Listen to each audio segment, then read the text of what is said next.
சந்திரகாந்தா, விதி இன்று அவள் இருக்க வேண்டிய இடத்திலிருந்து வெகு தூரம் அழைத்து வந்துவிட்டது. ஒரு மகாராணிக்கு மகளாக பிறந்தும் ஏழை தாய் தந்தையரை என்று வந்து அடைந்துவிட்டாள். ஆனால் அங்கு மறுபுறத்தில் ராணி ஐராவதியின் ஆட்சி துவங்கிவிட்டது. சந்திரகாந்தாவை தேடுவதுதான் ஐராவதியின் முதல் வேலை. அது துவங்கிவிட்டது. ஐராவதி மாபெரும் படையுடன் அருகில் இருந்த அனைத்து சிறிய பெரிய ராஜ்யங்களையும் வெற்றி கண்டு விட்டாள். அதே சமயத்தில் அவளது வளர்ப்பு மகன் வீரையும் தயார் செய்து வந்தாள். எத்தகைய சூழ்நிலையையும் எதிர்கொள்பவனாக வளர்த்தாள். தன் தாய்க்கு கட்டுப்பட்டவன் வீர். அவன் தன் வளர்ப்பு தாய்க்காக எதையும் செய்ய துணிந்தவன். இளவரசே, நாங்கள் உங்களை தூக்கி செல்கிறோம். இல்லை இல்லை, நானே தான் ஏறுவேன். யாரும் எனக்கு உதவ வேண்டாம். நானும் பலசாலிதான்.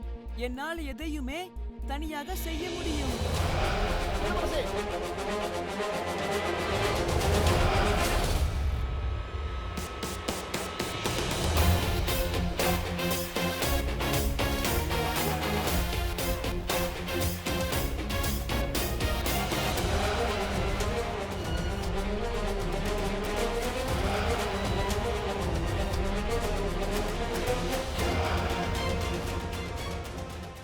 மா மா, நான் இன்னைக்கு பெரிய மலையை ஏறிட்டேம்மா.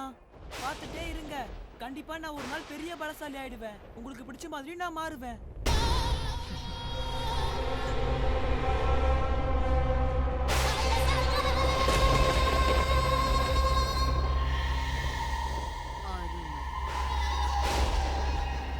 மா, எனக்கு தினமும் கொடுக்கற பால இப்பவும் திரும்ப கொடுப்பீங்களாமா? அதை குடிச்சாதான் எனக்கு ரொம்ப சந்தோஷமா இருக்கு.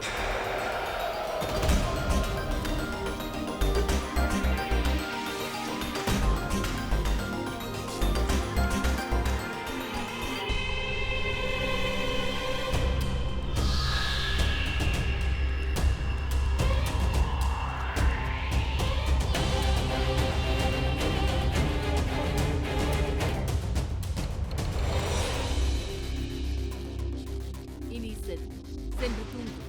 நீ தூங்கும் நேரம் வந்துவிட்டது.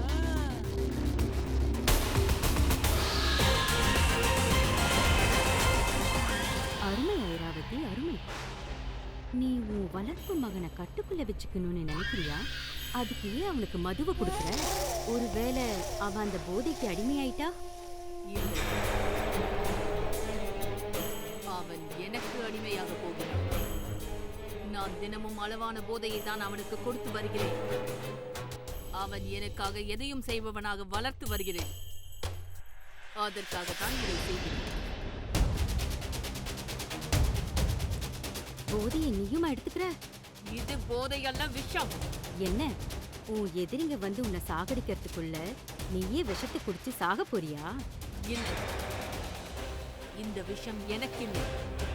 வீருவை எனக்கு எதிராக மாற்றும் சக்தி உடையவர்களுக்கு.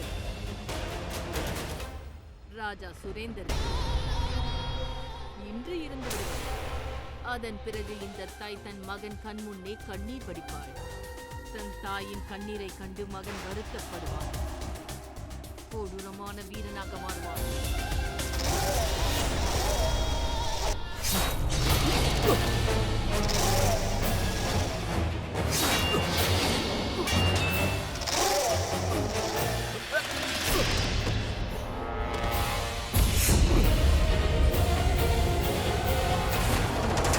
உன்னுடைய கவனத்தை சிதறவிடாதே. எப்பொழுதும் எதிரியின் மீதுதான் கண்ணிருக்க வேண்டும். வீரு, நீ ஒரு மாயக்காரியின் மகன். மந்திரம் தானாக வராது, கற்றுக்கொள்ள வேண்டும். கற்றுக்கொள்.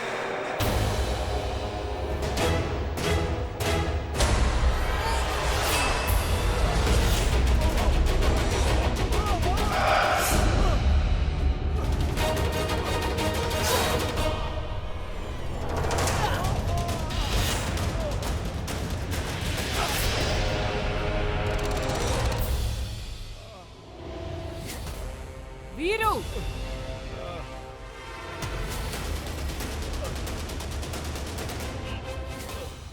வாளை ஏன் கீழே வைத்து விட்டாய்? நீ ஒரு மாவீரன். நம் எதிரியின் ரத்தத்தை குடிக்கின்ற வரைக்கும் ஒரு மாவீரன் தன் வாளை கீழே வைக்க மாட்டான். அவனை கொன்றுவிடு. அது எப்படி முடியும்? அவர் என் குரு வேற, நான் எப்படி அவரை கொல்றது? நீ என்ன சொன்ன? நம்மவரா? உன் தந்தையும் இப்படிதான் எல்லாரிடமும் இரக்க குணத்தோடு நடந்தார். என்ன ஆச்சு? இரக்கம் காட்டிய அரசனை அவரை இப்படியாக்கி விட்டார்.